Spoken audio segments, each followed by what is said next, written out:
Япон улсад ажиллаж байх хугацаанд төлсөн тэтгэврийн даатгалаа Монгол руу буцахдаа хэрхэн эргүүлэн авах вэ? Түүнийгээ дагаад дагалдах сайн тал болон муу тал, давуу болон сул талууд мөн түнчлэн ирээдүйд өөрчлөлтөд ямар ялгаа гарах вэ гэдэг талаар өнөөдөр та бүхэндээ хүргэх болно.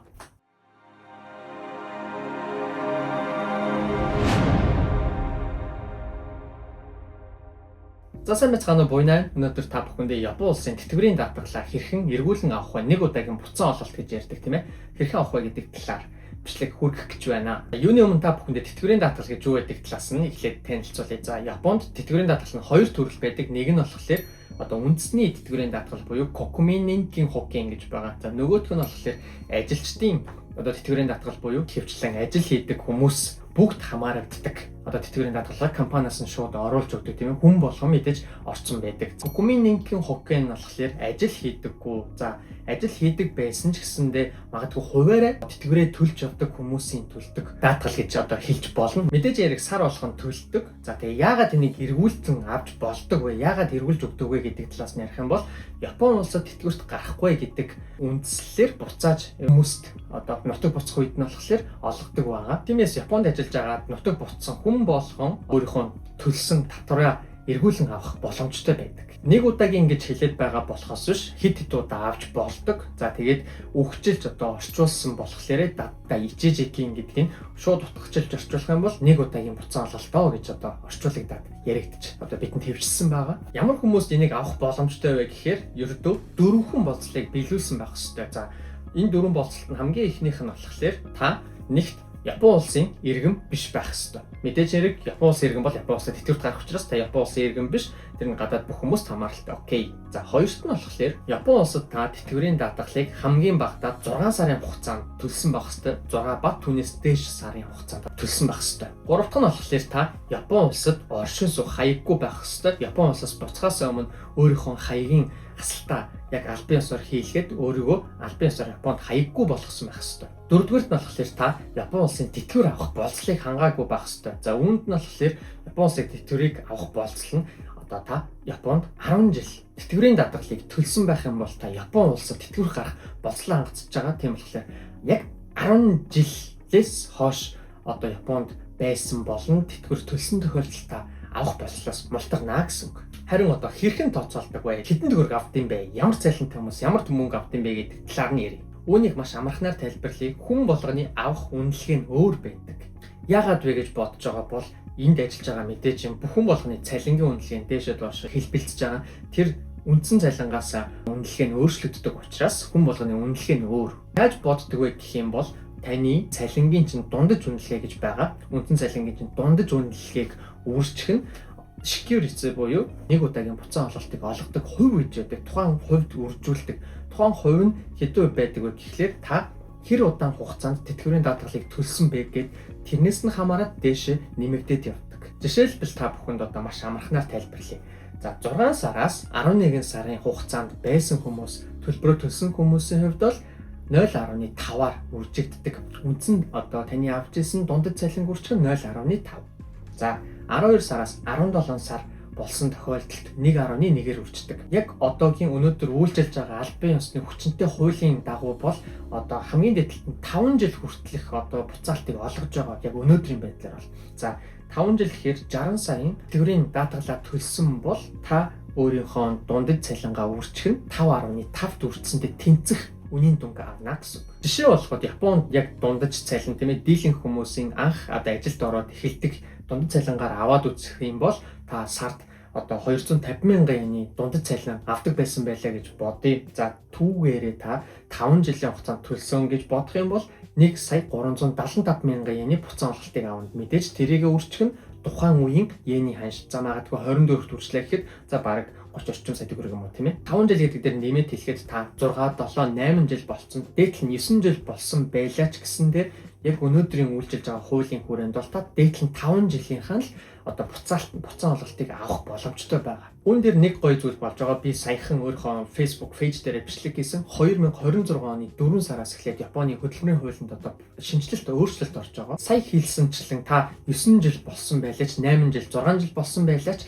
5хан жилийнхаа буцаан олголтыг авдаг байсан бол эх жилээс эхлээд та 9 жил болсон бол хамгийн дээдлээ 8 жилийнхэн буцаа олголтыг авах боломжтой болж байгаа. Тэгэхээр 5 жил олгодог байсан нь 8 жилээр өсөж байгаа. Тэгэхээр өдийг хүртэл 8 жил, 7 жил болсон хүмүүс ердөө 5 жилийнхэн буцаа олголтыг авдаг байсан бол эх жилээс хүн болгон нэмэлт 3 жилийнхэн буцаа олголтыг авах боломжтой болж байгаа. Тэгэхээр энэ бол үнийн дүнгийн хувьд бол маш том зөрүү гарч ирж байгаа, маш давуу талтай гэж харж болно. Одоо хамгийн чухал зүйл нь хэрхэн энэ тэтгэврийн буцаа олголтоо авдаг вэ гэж байгаа. Үүн дээр ердөө ганцхан том болцол байгаа. Тэр нь та Япон улсаас хизээ хилт авч гарна. Тэр өдрөөс хойш хамгийн уртдаа 2 жилийн дотор хүсэлтэй Япон улсын хөдөлмөрийн яам тийм ээ бирж руу явуулсан байх хэвээр. 2 жилийн хугацаанд хэтэрсэн хүмүүсийн хувьд бол магадгүй Монголд буцаж очиод 2 жил болцсон хүмүүсийн хувьд бол хэрхэн авах вэ гэвэл боломжгүй гэсэн үг. Тэгвэл хэрхэн амжуулах вэ? Ямар журмаар явагддаг вэ гэдгийг тайлбарлая. Япон улсаас буцахаас өмнө та нэг зүйлийг заавал марталгүй, заавал хийсэн байх хэрэгтэй. Тэр нь болохоор та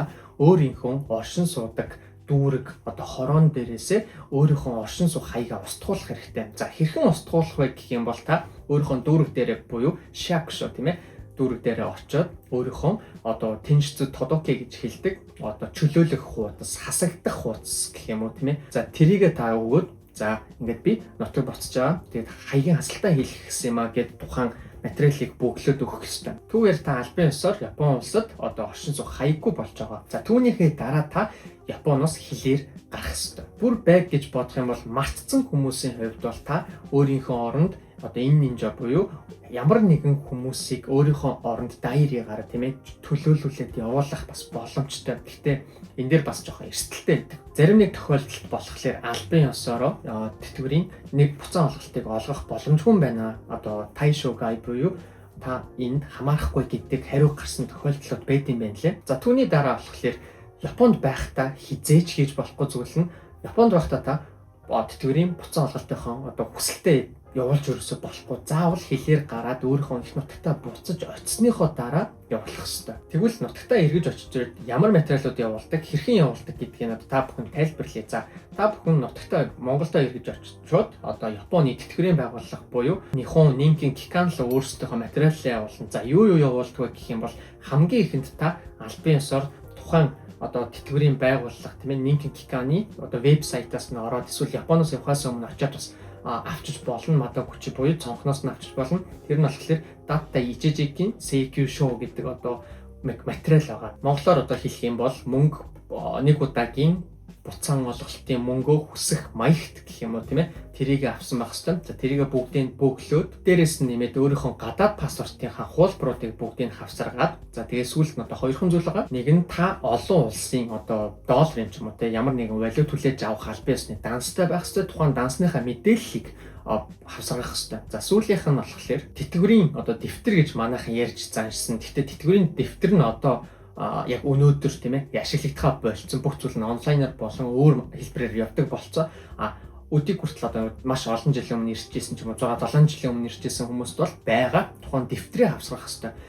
Сүүлд иржсэн хүмүүсийн хувьд бол тухайн дэвтэр олгогдоогүй байгаа. Тэгэхээр тухайн дэвтэрний оронд та Японоос явахаас өмнө танд иржсэн ямар нэгэн тэтгэврийн таны тэтгэвэр төлөгчийн дугаар гэж байдаг. Тухайн дугаар бичигдсэн ямар нэгэн материал тийм ээ энэ төлбөрийг төлнө үү гэсэн төлбөрийн цаас ч юм уу эсвэл таныг ажиллаж явах үед ажлаас ч гарахтын таны тэтгэврийн чинь жижигхэн ийм цаас хавсгасна гэн цаас гэдэг жил болгон тарааж өгдөг тэр нь ч юм уу бүр байг гэхэд Kiso Ninkin Bangu Tsuchisho ч юм уу тийм ээ очиж шууд Японоос явахаас өмнө бас авчиж болно. Монгол руу буцсан хүмүүсийн хувьд бол яаж иж байгаад та өөрийнхөө даатгал төлөгчийн албан ёсны бүртгэлийн дугаартай ямар нэгэн материалыг хавсгах хэрэгтэй.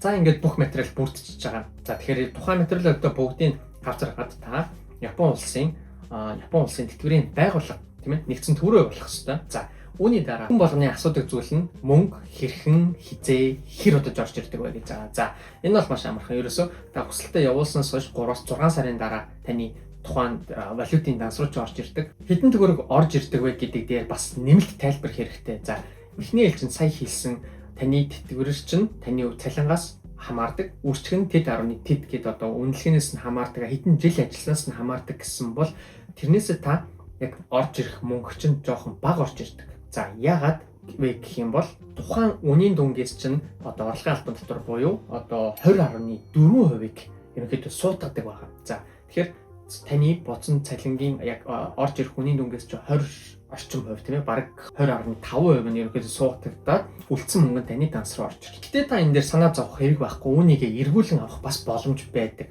За гэхдээ эхний тэр одоо буцаалтаа авсныхаа дараа байдаг. За эхний буцаалт чи орж ирсний дараа та тухайн 20.4 тийм ээ бараг 20.5%-ийн одоо буцаалтыг болохлээр Японд байгаа ямар нэгэн найз болон одоо ямар нэгэн хуулийн байгууллагын хүмүүс ч юм уу тийм ээ тиймэрхүү хүмүүсээр төлөөлүүлээд одоо татварын албар руу дахиж өөр материал явуулаад үлдсэн тэр 2.5% одоо авах боломжтой байдаг. Ямар зарчмаар явагддаг вэ гэвэл та өөрийнхөө төлөөлөгч тэр найз ч юм уу татварын мэргэжилтэн ямар нэгэн хуулийн тэр хүнж байд юм уу хинлүүч хамаагүй энэ нинжа буюу өөрийгөө одоо монголоор те төлөөлөх таны оронд батлана гэдэг тэр зүйлийг чинь барьж байгаа хин нэгэн хүн таны өмнөөс очоод Япон улсын одоо татварын газраас Кампусэкю гэж одоо байдаг татварын буцаан олголтын хүсэлт гэж одоо мөн адил байгаа. Тэрийг таны өмнөөс мэдүүлээд дахиад үлдсэн 20.4%-ийг авдаг. Энэ дээр бол төдийлөн маш их одоо материал ч юм уу төдийлөн одоо шаардлагатай зүйлүүд нь харьцангуй бага. Японд байгаа таны төлөөлөгч чинь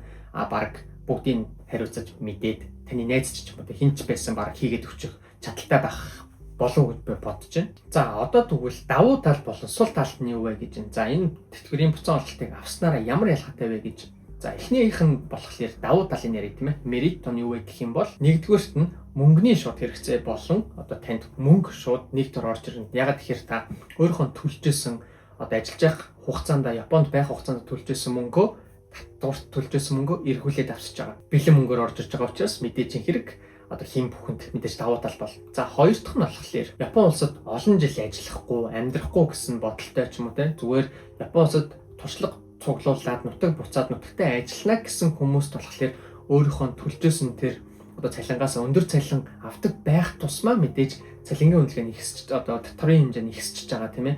Тэгэхээр тухайн төлжсэн мөнгөө эргүүлээд авах боломжтой. Тэгэхээр одоо Японд удаан хугацаанд оршин суухгүй гэж байгаа хүмүүсийн хувьд бол бас энэ нь давуу тал болж байгаа. Насан туршдаа өөрийнхөө одоо амьдрнаа гэж бодоогүй улстай татвар төлөөд тэр мөнгө тэр чигтээ одоо үлдчихнэ гэдэг бол бас жоохон харамсалтай байж магадгүй тийм ээ зарим хүмүүсэд. Тэгэхээр тэр талаасаа бол давуу тал болж байгаа. Одоо тэгвэл сул тал нь юу вэ гэх юм бол эхнийх нь та Япон улсад тэтгэврт гарч чадахгүй байх магадaltaй. Ягаад магадaltaй вэ гэж хэлж гэнэ вэ гэхээр та 10 жил болоогүй байжгаад 9 жил одоо байж байгаа буцсан. Тэгээд энэ буцаан олголтыг авцсан. За дараа нь дахиж Японд ирээд 9 жил ажиллаж буцсан. Дахиад энэ одоо буцаан олголтыг авч болно. За энэ одоо тэтгэврийн буцаан олголтыг хэдэн ч удаа авч болдог. Одоо тогтоосон хязгаар байхгүй. Гэхдээ мэдээж хүн мөнх наслахгүй учраас авах дейд мэдээж хэрэг хязгаар гэж байгаа. Тиймээс Япон улсад ирээдүйд тэтгэврт гарья гэж бодож байгаа хүмүүсийн хувьд бол нэг удаа авцсан хүмүүсийн хувьд бол дараагийн удаа заавал 10 жил тасралтгүй тэрнээс дээш жил ажиллаж иж Япон улсад тэтгэврт одоо гарах боломжтой одоо болно гэсэн. Тэгэхээр тэтгэврт Япон улсад ирээдүйд ирж ажиллаа тэтгэврт гарна гэж байгаа хүмүүсийн хувьд бол энэ жоохон одоо сул тал болж байгаа. Тиймээс энэ одоо давуу тал болон сул тал нь хувь хүн болгоны хувьд бол өөр. Зарим хүмүүсийн хувьд бол энэ цэвэр давуу тал бол зарим хүмүүсийн хувьд бол одоо сул тал байх магадaltaй. Тэгэхээр энэ хувь хүмүүс юу гэж дүгнэн тэрнээсээ хамааралтай. Зарим хүмүүсийн хувьд бол цөөн хүмүүс миний одоо Facebook дээр оруулсан бичлэгдэр хэлжсэн бүх мэдээлэл чинь устдаг. Японд гэдэг мэдээлэл чинь устцдаг гэж яриадсан. Тэр бол ерөөсөн тэс өрөөсгөл ойлголт. За энэ тэтгэврийн буцаан олголтыг авснараа юу өөрчлөгддөг вэ гэх юм бол татварын одоо албанд таны татвар төлсөн мэдээлэл чинь устдаад бүх зүйл чинь дараа нь Японд эргэж ирээд ажиллах үед чинь тгээс эхэлдэг гэсэн. Тгээс тоологдож эхлэн таны өмнөх татвар төлсөн бүх мэдээлэл чинь устцдаг зүйл байгаа. Тэгэхээр тэр нь ямар сул тал юм бэ гэх юм бол зүгээр л тэтгэврт гарахад таны тэр одоо жилүүд чинь тоологдохгүй гэсэн. Тэгэхээр энэ нь ерөөсөө тийм л сул талтай болохоос биш таныг Японд байсан түүх чинь тэр жигтэй устна ч юм уу эсвэл өөр ямар нэгэн зүйлд одоо хараар, шараар, муугаар нөлөөлнө гэсэн зүйл бол ерөөсөө байхгүй. За энэ хүргээд ерөнхийдөө батсан одоо мэдээлэл одоо дуусч өндөрлөж байна. За тэгээд миний сувгийг одоо үздэг хүмүүсийн дийлэнх нь subscribe дараагүй байт юм билээ. Тэгээд та бүхэн subscribe дараад одоо миний бичлэг таалагдж лайк дараарай. За тэгээд бичлэгнийхээ төгсгөлд болохоор сануулгах хэдэн зүйлүүд байна. За тэтгэврийн буцаан олголтоо авах одоо хамгийн чухал зүйлүүд санамж гэх юм бол нэгдүгээрт нь та нутаг буцсанаас хойш 2 жилийн дотор заавал хүсэлтээ хийсэн байх ёстой юм байна.